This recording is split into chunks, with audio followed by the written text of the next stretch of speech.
And good morning, everyone. We're live. Congratulations.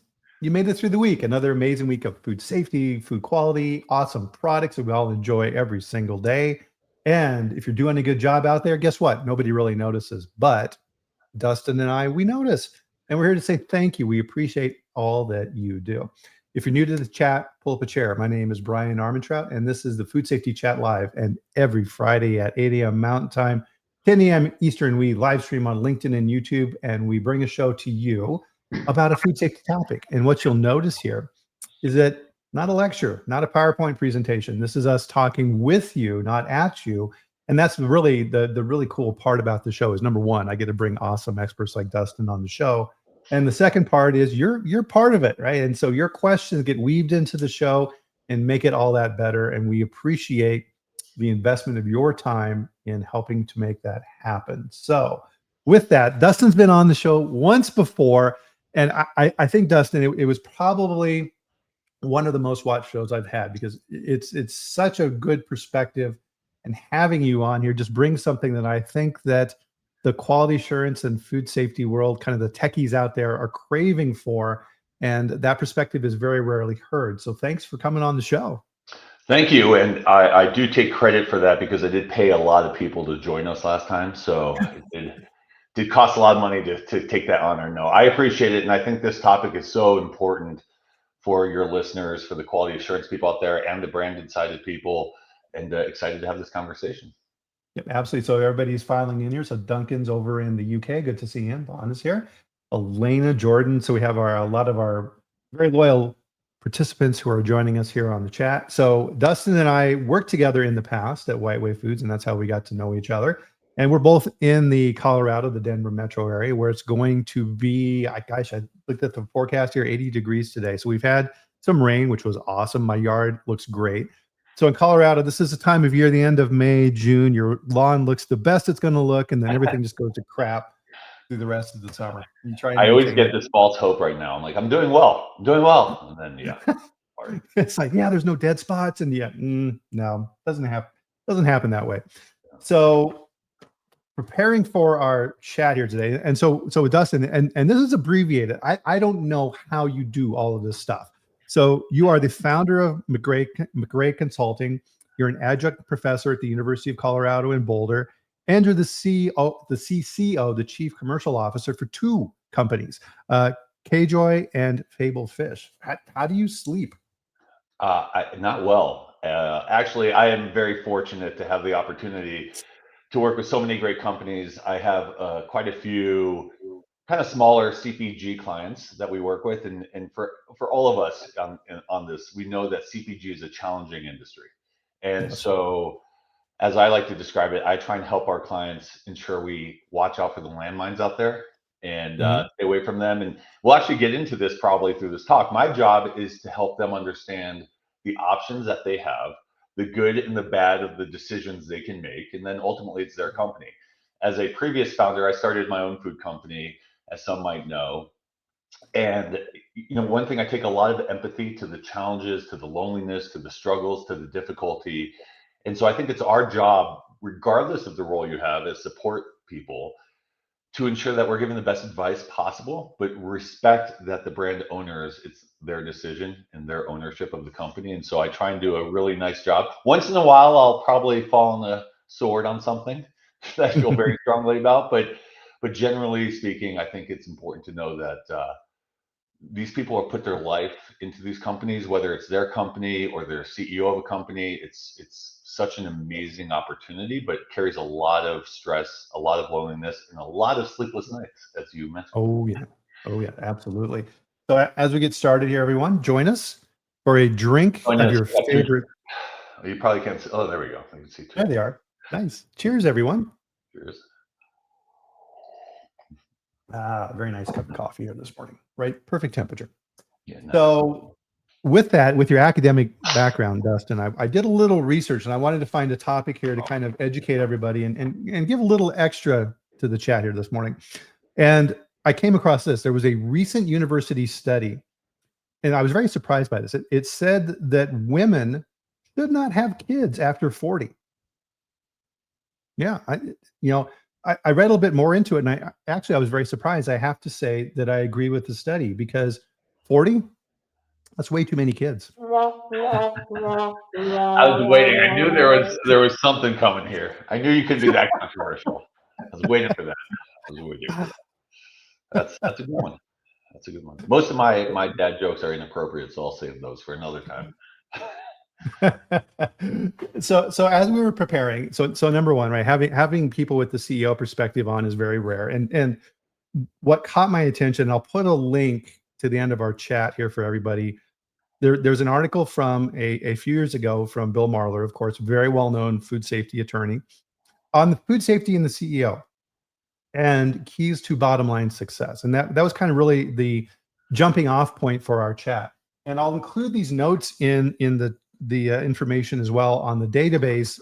Dustin came back when we were preparing with two pages of information relative to what QA should be thinking for this.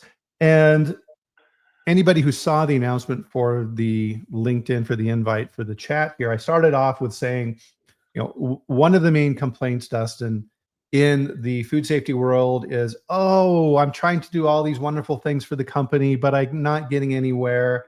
The CEO just won't listen to me. It's not my fault. Really?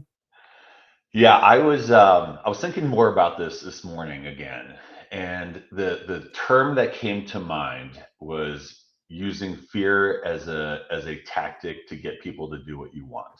And Yeah. I'm not saying that QA is manipulating or using fear, but when you frame things in the spirit of this might happen, we might get a recall, or God, consumers are going to get upset. I think in most cases, we take those things with a grain of salt. Our idea Yeah. is that won't happen to us, or we'll deal with Mhm. it when it comes. I think you need to frame the problems, and I say this constantly, and I said this last time, and I say this on every chat call I'm on, which is quantitatively propose your solutions and your issues to the CEO. Ultimately, we want to know how it impacts sales now. As Yeah. a company, as a for-profit company, and even as a nonprofit company in most cases, your job as a company is to do one thing. It's to sell more product to more people. That is our job. And if you Yes. keep that in mind, whatever role you're in, if you keep that in mind, it's really, really important. When we both worked with a great lawyer back in the day, White Wave, Roger Theodoridis, and we were talking about this in that he did such a great job of presenting the options and then the risk associated with those options. If we do this, here's what may or may not happen. If we do this, Mhm. here's what may or may not happen. Here's the risk level of that. Now, what's the decision we should make? And just like I said in the intro, once in a while he'd fall on the sword and say, I would strongly recommend you not do this. And here's why. And when he said, here's why, he didn't say, well, we might get sued. He'd say, we might get sued, and here's the implications of that lawsuit. And so, Right. as a QA person, I think it's framed the same way, which is here are the options, here's the implications, here's the benefit to the company. And again, framed in the benefit of the company, not the risk as much. Constantly it's risk, this might happen, this might happen. Well, here's the benefit to the company. Here's how we can increase sales to the company. And I think if we start framing things more in the opportunity to grow the company and the impact to Mhm. helping the company drive more sales, I think that can be super helpful. And we'll talk probably more about financial and quantitative ways to do that, but that's a great way to start thinking in the positive, thinking and framing for the opportunity to grow, not so much as a risk manager, not Mhm. so much as, one of the things I put in my notes is the department of no. It's the department of, hey, here's the options, here's the considerations, and here's how we need to think about it. Yeah. Bottom line is, guys, and this is it's a hard pill to swallow, is everything has risk. Everything has risk. You get in your car and you go to the grocery store this morning, you're taking a risk. Right now, Yep. you take actions to minimize that risk.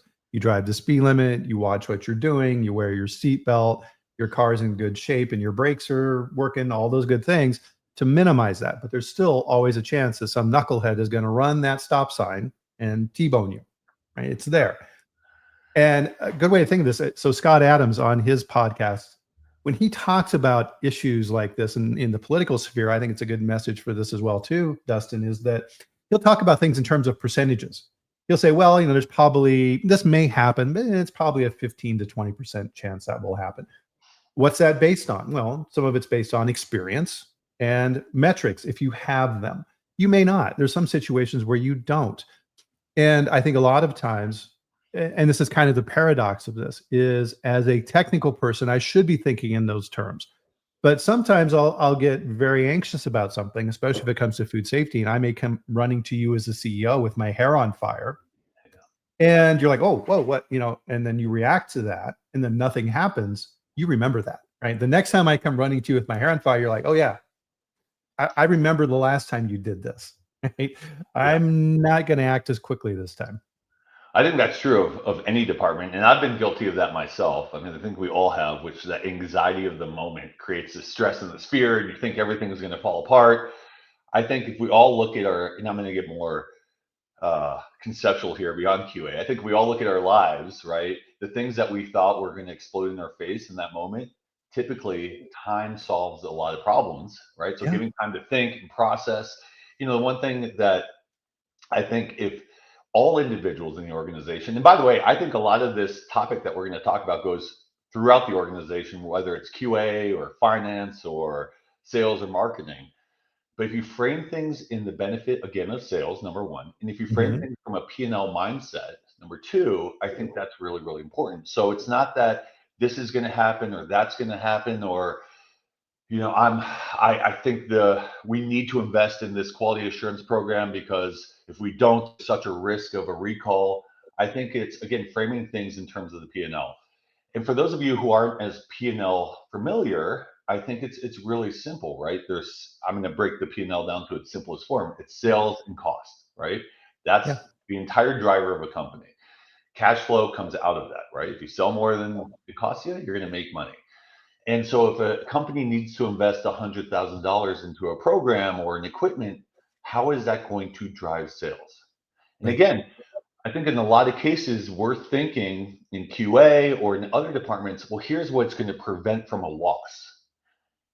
I think if you really start thinking about that fear, it's a fear manipulation technique, even if you don't mean it to be. It's talking about something in the future that may or may not happen. The risk may or may not happen.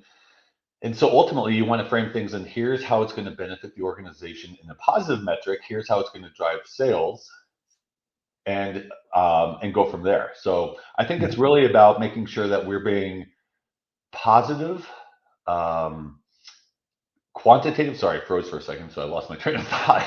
And making sure that we're going to ultimately drive that growth for the company. So, and I'm happy to go into more detail there because I know that's all conceptual, and I'm happy to kind of Mhm. give a finance lecture as you mentioned.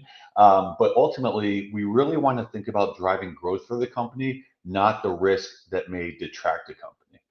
Exactly. And here's a good example from the QA world is consumer complaints. The CEO needs to have a direct line to consumer complaints to understand what the consumers think of the product. Back to your point, Dustin, on velocity and selling products. You want to make sure the consumers are happy. Companies are really good internally at guessing what they may think is the next new thing, the next cool thing that consumers want. Okay, maybe it is, maybe it isn't. What are those drivers associated with that product? So, an example from my past, I worked with French cheese companies. Of course, we made brie. And we spent a lot of work figuring out with consumers what drove likability for brie. So you would buy a piece of brie and you would open up the package and it's nice and this pretty white flora penicillin on the outside of the cheese. And then you cut it and it's got that nice texture and the flavor. You screw those things up, oh man, you're going to hear it and I would. And one of the key drivers on that, Dustin, was shelf life. The closer you got to the end of the shelf life, the crappier the cheese got, right? And then your complaints would go up. And there was one particular issue where the sales team was getting a lot of product on the shelves that wasn't moving, velocity, and they were having a lot of spoils. So they were then having to eat that cost, P&L. And they came to me and said, "Hey, Brian, if we extend the shelf life on this product by 5 days, we're going to save a lot of money on these spoils." I'm like, "Well, yeah, I hear what you're saying, but let me show you some data on Yeah. what the consumers are going to do to us if we do that." So you think you're saving money, but you're not. And the decision was easy. The company understood really clearly, no, we're not going to increase shelf life. We got to figure another way. Well, actually, I think this is a great lead in into the data and insights you should put on. Every company, even small companies, typically have some type of dashboard, some type of monthly meeting, some type of Mhm. regular analysis. We'll talk a little bit bigger. Typically, companies have, your MBRs, your monthly business reviews, or something.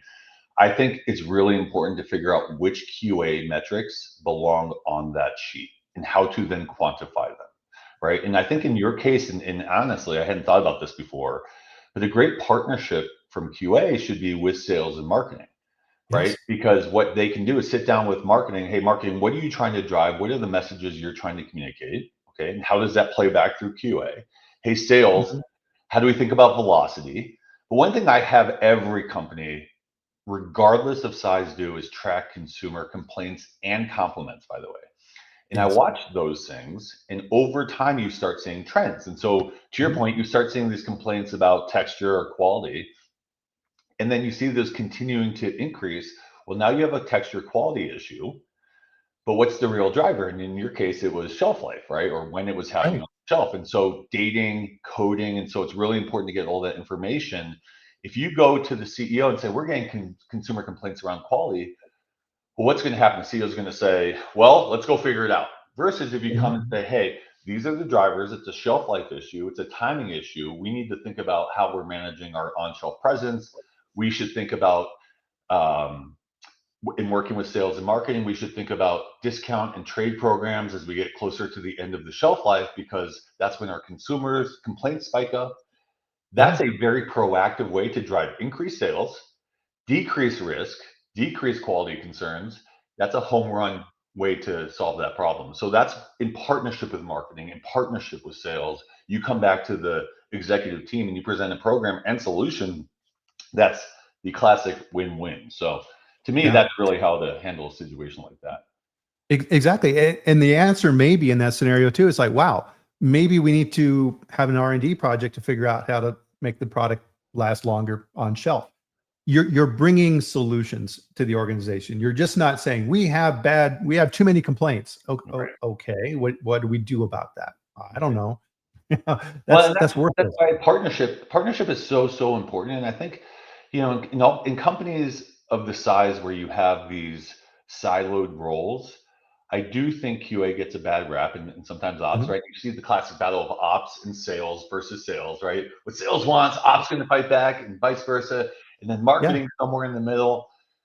Again, I always, and this isn't just my framing, I've always said in every company I've ever worked at, especially at a higher level, we have one job to do, and that's to sell more product. And Yes. so everything should be in the vein of doing that.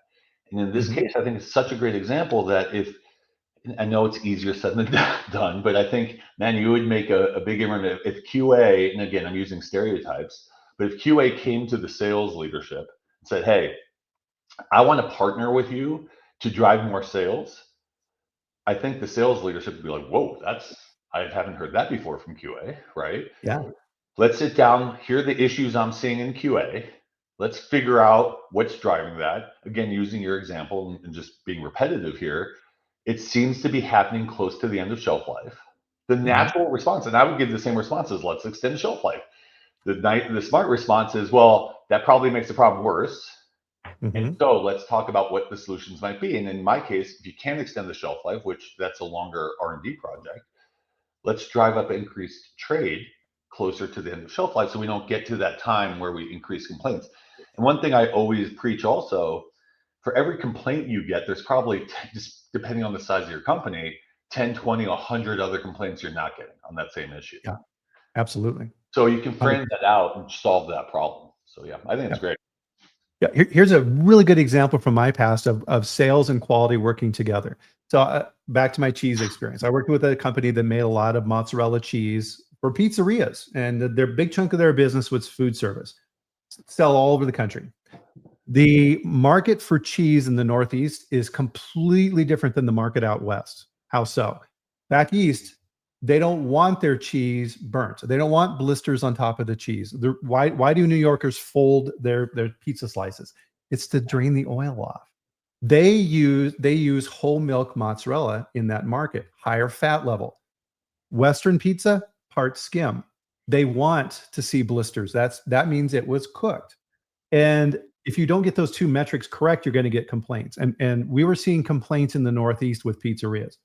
I actually hired a person in QA, and his job was to go with the sales team on quality calls to pizzerias to figure out what was going on. And we found some very enlightening things. So you have different types of ovens, right? Deck ovens and conveyor ovens and these type of things. And what we found was in a lot of conveyor places, time and temperature and the amount of time that that cheese goes to the oven, super critical to getting it baked correctly. Well, if you're making pizzas in a restaurant on a Friday night and there's a line of people out the door, the temptation to turn that temperature up a little bit and speed that belt up a little bit to get those pizzas out really high. And now you're burning your pizzas. So my QA guy would work with the restaurants to say, here's why this is happening and here's why this is so important. And we saw complaints drop like stones. Yeah, here's one that actually just dawned on me recently. Never had thought about this. So if you're in the frozen marketplace and you put your product on shelf in the frozen doors, what happens at the grocery store constantly? Open, close, open, close. And I didn't realize this, the temperature fluctuations that creates is significant. So if it's supposed to be at 20 degrees, and I'm kind of making that up, right? It's you're seeing temperatures double, triple that level because of the constant influx of opening and closing those doors.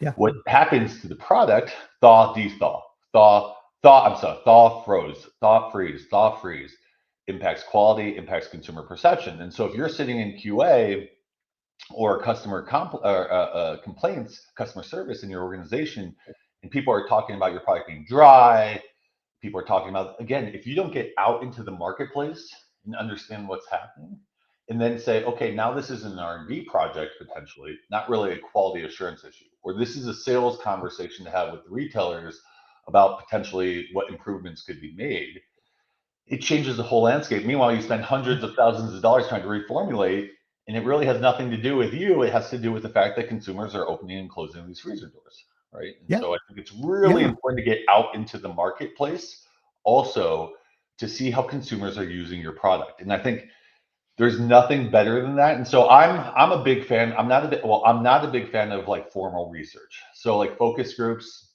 Mhm. they have their purpose, but ethnographies, all these things where it's like forced studies, people know they're being studied, they act differently. I think trying to get into real world situations as much as possible, going to a pizza shop and just sitting behind the counter as a consumer and watching, is much better than watching them up close because they might change their behavior, right? Right. Yeah. And so I'm a real big fan of kind of real world research and just watching and observing. It's amazing. There's the founder of IDEO, for those of you familiar with IDEO, an incredible innovation company. He talked about empathetic learning. He's like, you don't have to be smart, you just have to watch. And he says a lot of tech developers don't do this, which is watch how the person uses your product. And if you just watch them, you'll notice when they get stuck, when they get frustrated, when they don't like the experience. That's the point you need to fix. And I think that's Yeah. really critical also. Absolutely. This is absolute gold. And we have to mention this because you had this in your notes, and this is everybody pay attention to this.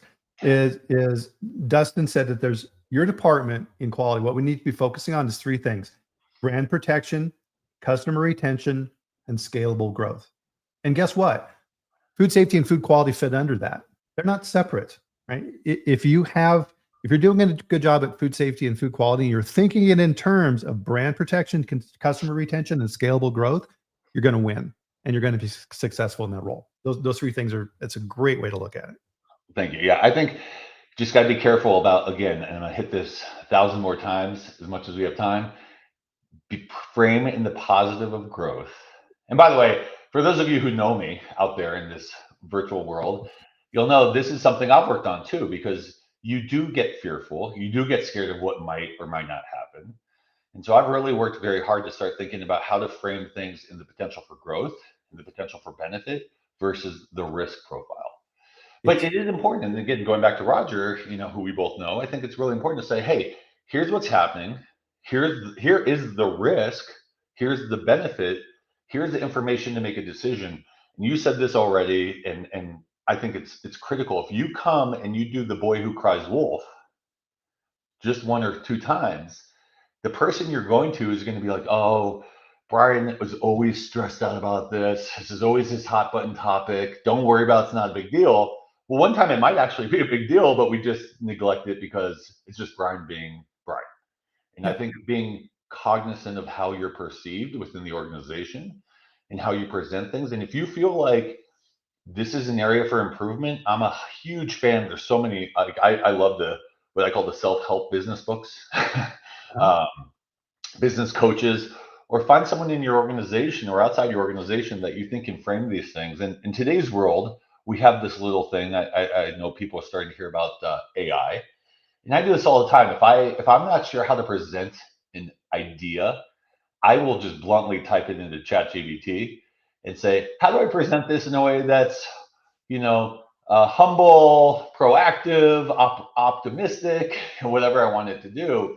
And it's so helpful in doing that and reframing your thinking. And so if you are struggling to figure out how to frame something positive, just type it into AI if that's something you like to do and ask it to help you reframe your thinking.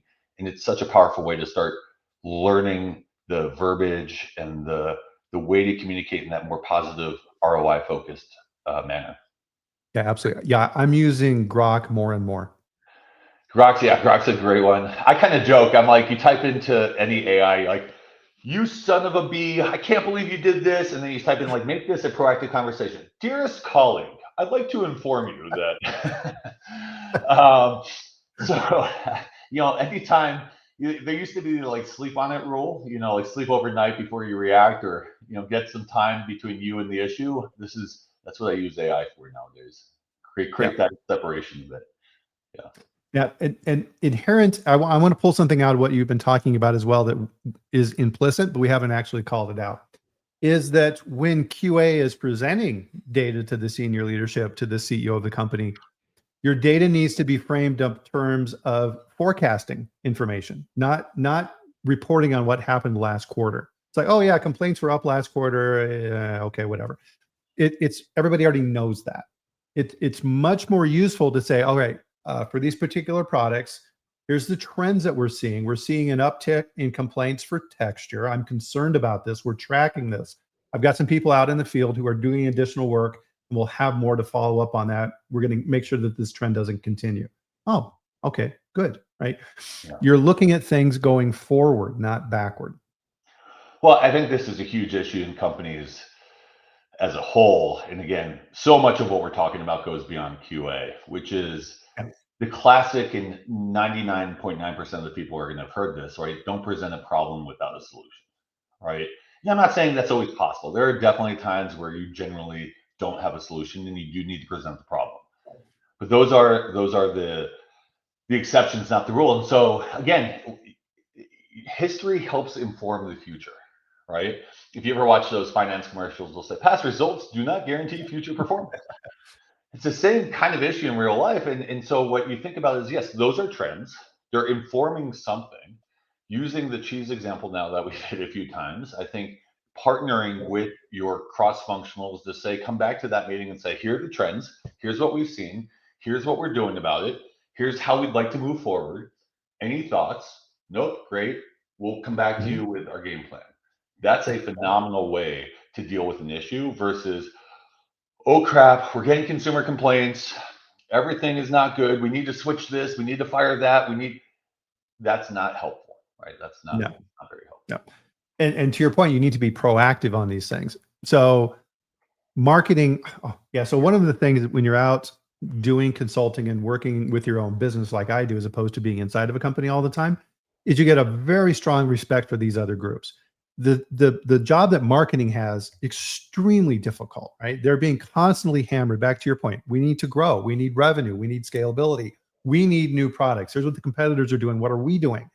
And the marketing people are just like, right. They're trying to figure this stuff out, and R&D is figuring out how to make it and all these things. The quality group needs to be plugged in directly with marketing. Why? Because they need to understand for those new product developments, those new initiatives, what are the key drivers that the consumers, back to your points earlier, Dustin, what do we think at that point in time? We may not know, but what do we think are the key drivers for this product that the consumers are going to use for their purchase decision?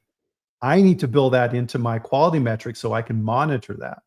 If I'm being reactive, that's not going to help, right? Oh, hey, guess what, guys? That product we launched, everybody hates this aspect. Well, great. Why didn't we know that before?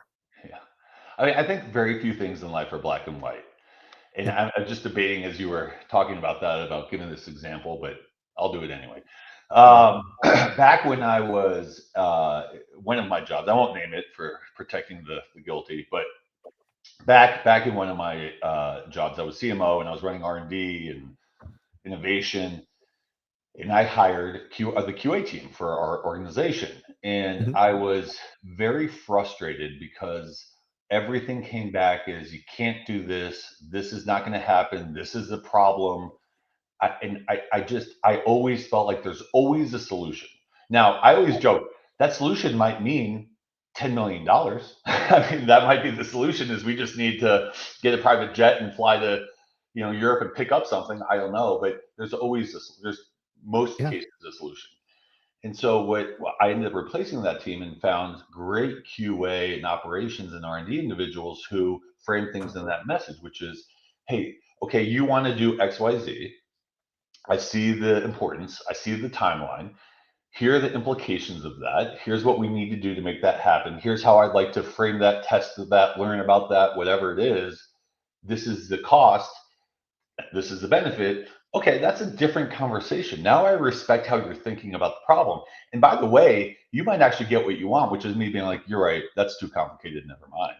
Yeah. But if you frame it as like, can't be done, it's impossible, it's going to cost too much, consumers are going to get hurt, we're gonna be like, really? Is that true? Versus here's how we could get it done, but it's going to cost this much money and it's going to be this much work and this much time. Okay, well, now that's a real conversation to be had.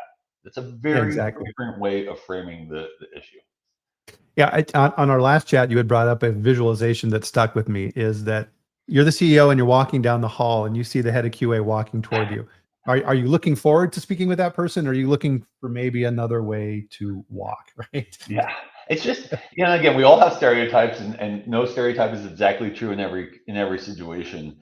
But it's the same with lawyers. Like what are lawyers going to do and accountants and finance and sales and marketing? Every department has a stereotype. CEOs, executives, Yeah. we all have the stereotypes.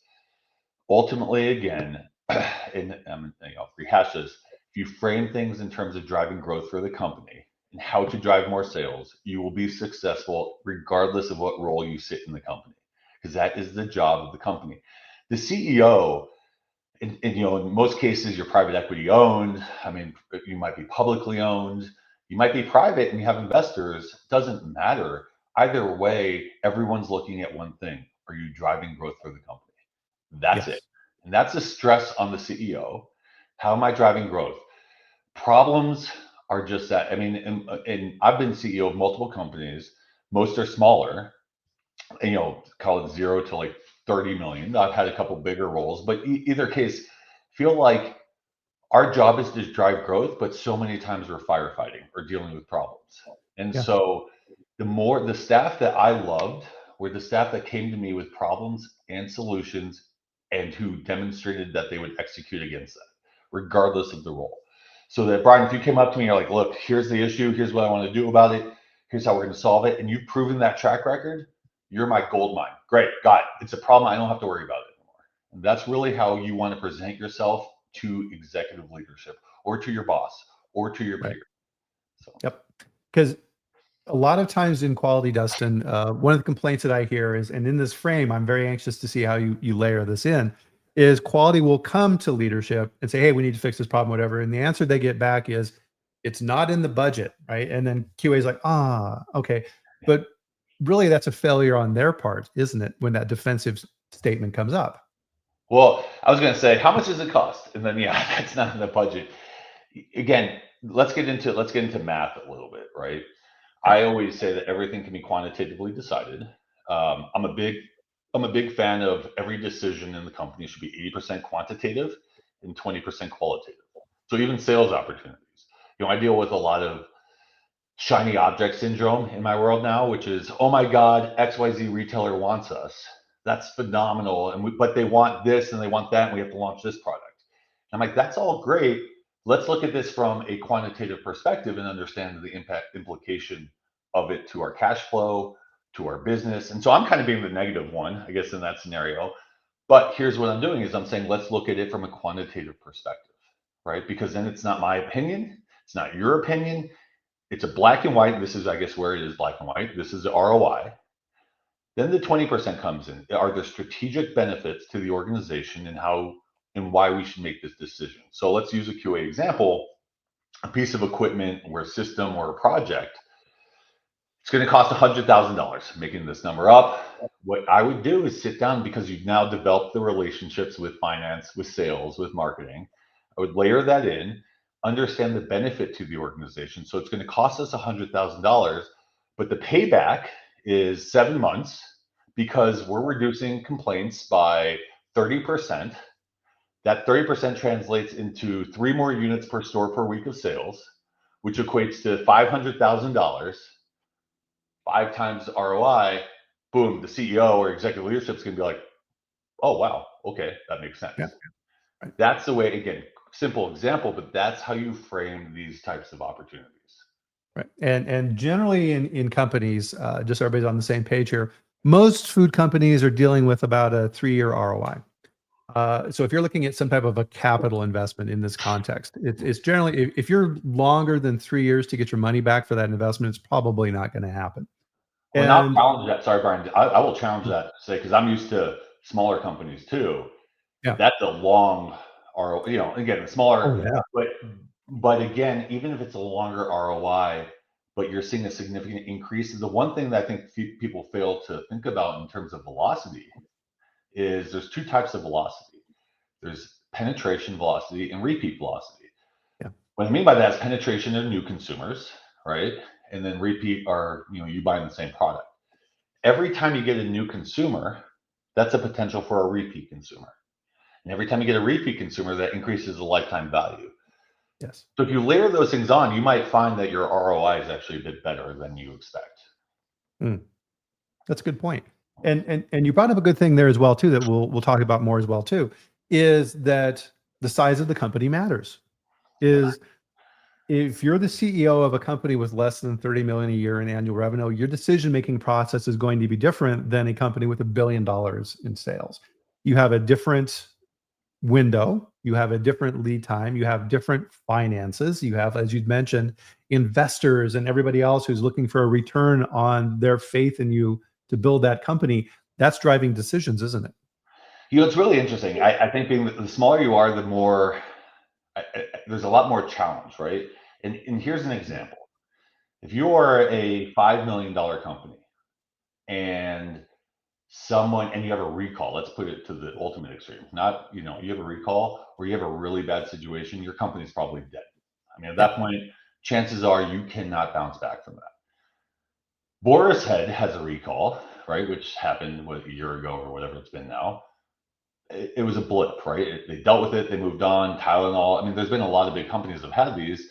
It's terrible, but they're able to bounce back. Or another way to say it is, if you have a bad Oreo, you're probably going to come back and give Oreo another shot. Yeah. If you eat XYZ company's new product and it's moldy and gross, you're probably never giving that company a shot again. No. And so so someone comes and says, well, here's how you solve that. Well, that's phenomenal. I can't pay for that because I'm a small company. $50,000 is a huge investment for that small company. So if you're working with smaller companies, I think you really need to think about that balance of how do we protect the ultimate risk to the company, but understanding that the resources are so limited. So it's putting as much cushion around it. But again, you might get T-boned. I always kind of joke that with a smaller company, luck is really, really important. Not good luck, avoiding bad luck. Yes. So creating relationships with the QA at your co-man, creating relationships with your suppliers and how they're dealing with QA, because you're not going to have your own QA person. You're going to be reliant on your suppliers, on your co-man. All these conversations, it's almost in reverse. Instead of the QA coming to you, you need to go to the QA and say, help me understand how you think about this. Help me understand how we mitigate these risks. What tests are you doing?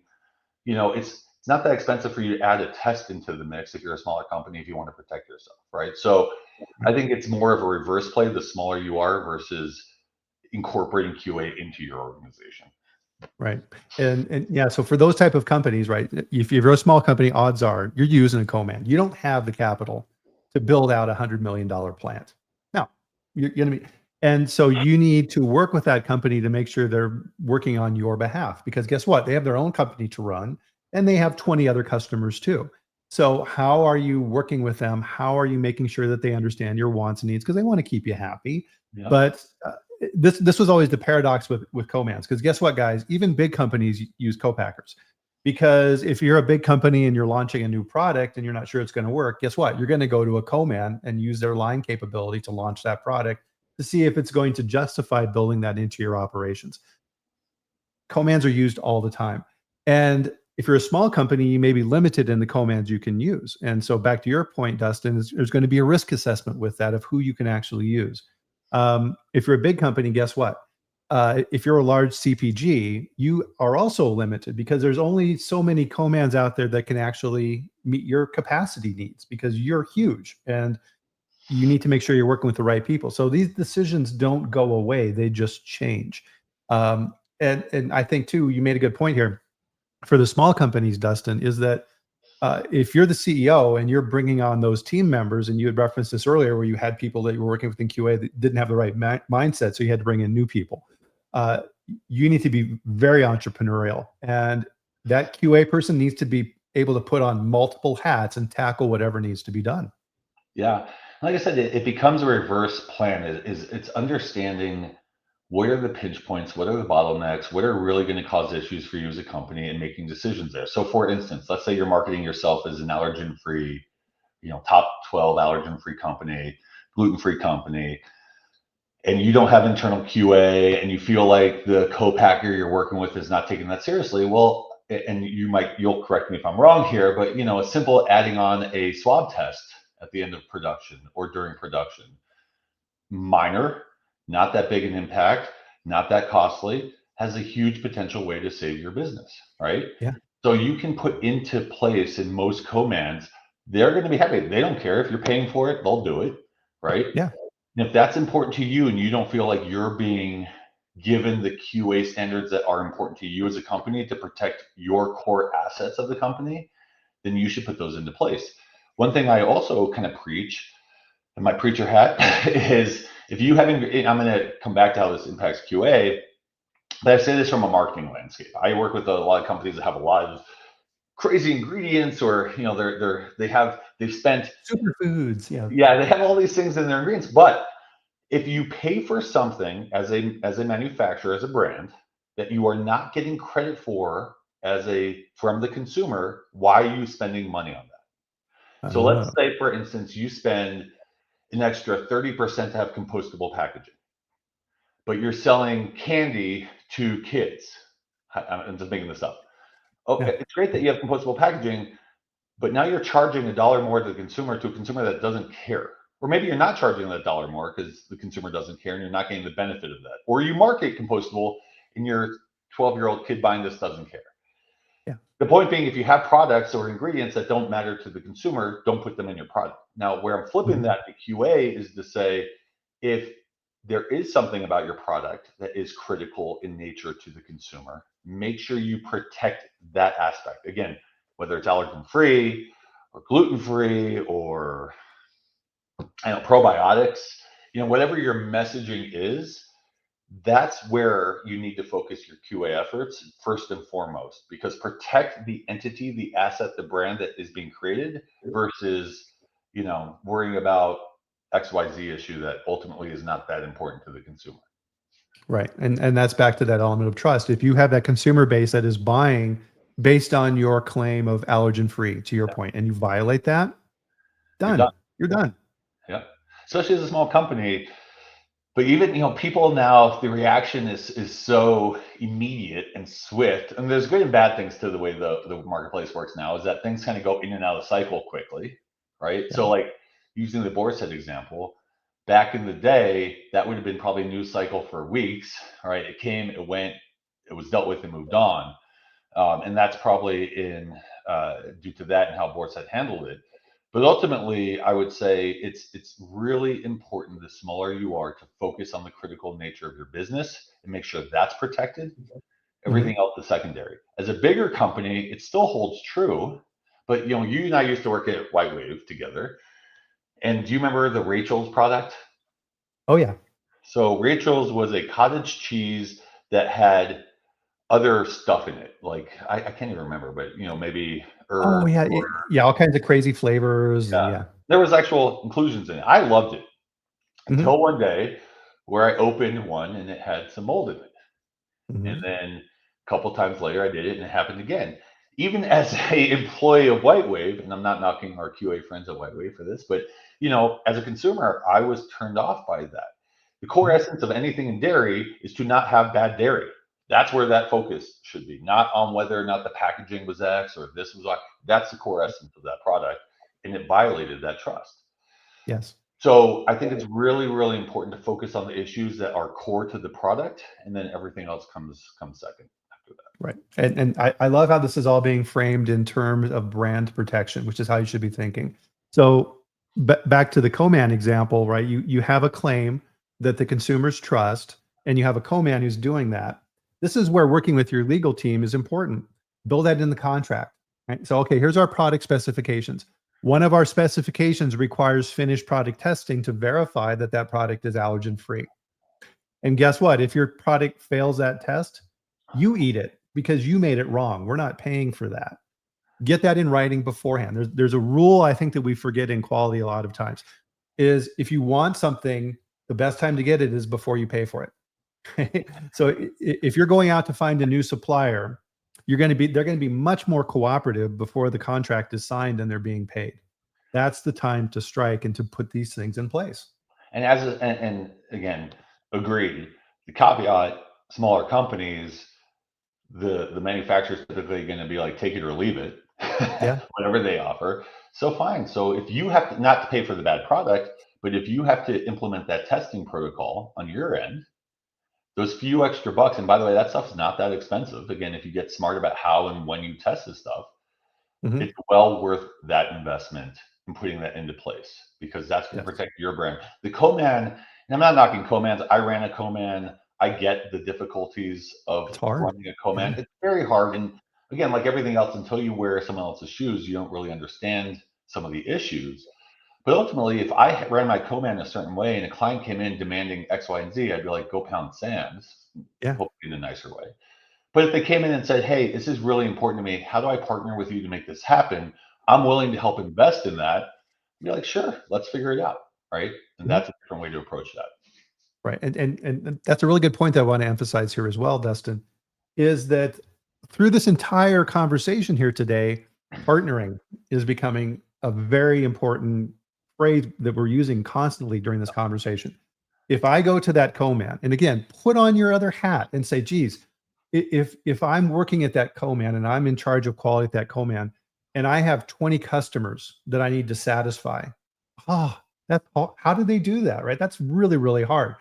How can I make that easier for them? How can I partner with them? And to your point, which I think was great, explain to them why this is important to you and how can we partner? And it could be, okay, this allergen testing super important. We understand your perspective and this is a burden on your business as a co-man. Let's partner on this. Tell you what, I'll split the cost with you 50-50. Yeah. Yeah. 100%. I think most commands, I mean, not all, unfortunately, but most are, have the desire to do well. I think Yes. what they're struggling with, and again, this is regardless of the size of your company, a co-man's the best thing that can happen to a co-man is you turn the machines on and you let them run. One product consistently throughout the day is the best deal ever. The Yes. more switches, the more changes, the more challenges, that's what gets very difficult for manufacturers. And so again, if you're asking them to put in these changes and these processes, it becomes challenging. And so again, it becomes the partnership piece. Let's work together to solve this. How do we help you solve this? What can I do to help you solve this? Versus I need you to do XYZ, otherwise I can't work with you. Okay, go find another co-man. By the way, Yeah. co-mans are getting harder and harder to find every day. Yes, they are. And Yeah. so I think that's really, really important. Partnership, it's just, I do want to stress this that a QA individual has not been trained through their career in P&L management, has No. not been trained in velocity sales management, has not been trained in marketing. nor has a marketing person been trained in QA, nor has a salesperson been trained in ops, right? We all kind of have these false senses of understanding what the other does. And so I'm going to kind of give this. I grew up in the big CPG world. I worked at General Mills, and then I went to White Wave. And when I started my own company, one of my favorite stories is I started this food company. I had 15 years of CPG experience. So my investors, some of them, just assumed I knew what I was doing, and I thought I knew what I was doing. And so, what's one of the first things you have to do as a brand is get a UPC. Mhm. And I was like, oh, I have literally no idea how to get UPC. And I'm 15 years into this, and I didn't want to ask anyone because I was scared of the implications of like, oh, how does Dustin not know how to get UPC? The point I'm trying to raise is like through this journey, I ended up learning how to book shipments and how to get freight and how to order, things that I never dealt with. And so I tell people one of the best things you can do in your organization, especially if you do have cross-functional resources, is do this like once a week, once a month. Pick a employee or a staff member of another department, go to lunch and just be like, tell me what you do. Help me understand. So if a QA sits down with logistics, help me understand how you book shipments, how you get product from A to B, goes to sales. How do you sell into a retailer? How do you get velocity? How does the retailer think about this? You go to marketing. Why are you doing that TikTok ad? The more you can understand the other parts of business, not only makes you incredibly more valuable in your career, but when these issues pop up, you know how to start thinking about the solutions and going to the right people to solve them. That's my, like, when I mentor junior people kind of entering their career, that's the first piece of advice. Understand your cross-functional worlds, and it'll make you so much stronger. 100%. And yeah, a CEO becomes a CEO because they're good at running a company and they're hired by the board of directors to do that. That doesn't imply that they understand food, and they may need to learn, and you need to help them learn. There's a question here that we have from Janie. Let's pull this up here. Is what strategies can we use to justify and communicate a food safety driven packaging change in a way that builds rather than erodes trust? And how do you weigh those benefits? Yeah, that's a hard question. I know Janine, and I know exactly what she's asking. I think based on the conversations I've had with her, what she's asking. So I'll hopefully Janine's okay with this, but she has an amazing hummus company, actually Zaka Hummus, which for those of you out there, it's a fantastic product. And she had to add kind of a ridge underneath the product and to help with I think it was to help with HPP processing and other things. And so consumers thought she was doing shrinkflation, and it was actually to improve the quality, right? And so she gets all these consumer complaints like, you're screwing us, you're trying to shrink the product, blah, blah, blah. And I do think, and honestly, I'm not sure I have a great answer to this yet because I've already had the chance to think about this type of question. So Brian, I'm going to throw it back on you maybe to help answer this. But I do think if you make changes that impact consumer perception, this goes back to what I said before, communicate it to the consumer. I don't know the exact way right now to do that in this particular case, but I do think it's really, really important. Again, just like any ingredient you have that's a benefit to the consumer, any package change that isn't necessarily going to be seen as a benefit to the consumer, communicating that through social, through QR codes, through digital displays. In Janine's case, on shelf, it's got to be clear on the package, maybe during the initial package change. New package, here's why, or whatever. But I'll let you kind of give your thoughts on that one too. Yeah, here's my take on this is so there's a couple ways this could happen. Let's say proactively or reactively. So let's say it's a reactive situation. All of a sudden you didn't think about this scenario and complaints just go qua, right? Is okay, crap, right? We missed that. I'm going to work with, and this is again working interdepartmentally. I'm going to work with our consumer affairs team, whoever's actually picking up that phone or answering the emails, and working with them to put together some language that they can communicate to those consumers to explain to them the why of why that happened. If you're able to do that proactively, guess what? Having less packaging is more eco-friendly. Maybe we should, hey, marketing people, maybe we should put that on the packaging. I see that now with Amazon. When I get Amazon deliveries, they'll have on there, this box saves more material than the bags we used to use, right? They're being proactive in stopping those complaints from happening because they're educating the consumer. So you can work those into your systems. It could be also, and this gets back to your points, Dustin, of running the business. Let's say that I have a level of complaints for a product, for a package that doesn't open very well. And consumers are like, "Ugh, yeah," and every month I'm getting a complaint rate that's very steady associated with that. I need to bring that information to senior management. And again, this gets back to our comments on company size and actually how much capital do you have and ROI and everything else. And say, okay, well, we can fix this packaging problem and I can reduce our complaints probably by 75%, but it's going to cost the company $5 million. Do we want to tolerate that level of complaints? Because they're steady, they're not increasing. Or do we want to reduce it? What's the benefit to the company? And talking in those terms. I'm gonna put it in reverse on this one. So, there's a ton of times where open a package and you have to peel off the protective layer and it's impossible to get a grip and it's so frustrating and then it half rips. And I think about that. And if you came to the CEO or executive team or whatever and you said, look, here's what's happening, the complaints are holding steady, it's gonna cost this much. This is the part though, I said 80-20, right? 80% analytical. So let's say the analytics show apples to apples one way or the other. Not really a big deal. If we do it, there is an ROI. If we do it, who cares? This is where the 20% does come in. Eventually, that's going to become a problem to me where I'm going to go try and solve it. Yeah. As a consumer with a different brand, right? But here's the flip side to that. You need to really understand the whole product value. There's a value equation in a product. Why does a consumer buy a product? So when I was working at Abbott Laboratories, EAS, for those of you who remember the EAS brand, the protein actually started in Golden, Colorado. When I was joining the company, their big game plan, for those of you who ever opened any type of powdered supplement product, what happens? You have to dig your hand in to find the scoop because it's been shaken all around. So EAS had this brilliant idea of putting the scoop in the lid, which is actually very smart. It's that way, it's always in the lid. Yeah. Here's the thing. On the value equation of choosing a product that was so low.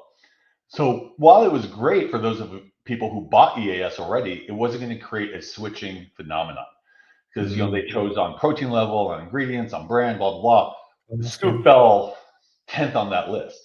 So again, it's always thinking. This is why QA partnering with sales and marketing to understand the scoop. We're getting complaints about the scoop in the thing.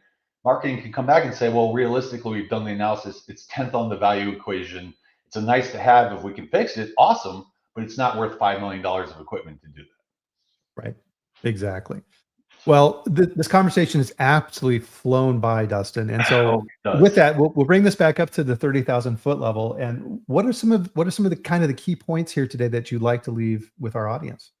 Well, I'll just rehash the buzzwords that we've said quite a bit: partnership, collaboration, analytics, ROI, and positivity. And if you kind of hit those buzzwords and you focus on those things, I think you'll see a dramatic difference if you're having difficulty getting your message or program across the finish line. I think those things will help tremendously. Yep, absolutely. And if you're able to change, if you're working in quality assurance and food safety, and if you can change your mindset to, as you were talking about, brand protection, customer retention, and scalable growth, and talk in those terms, you're going to see the way that people interact with you change dramatically. Yeah, just to really quick to hit on that. Again, think about your conversations with lawyers. Roger, going back to Roger, I loved going to Roger for his input because I wasn't scared that he's gonna be, oh, this is bad, you're gonna get sued. If you can frame yourself to the QA person that people are gonna go to and get advice and guidance and proactive growth from, you'll get a lot of great allies in the organization.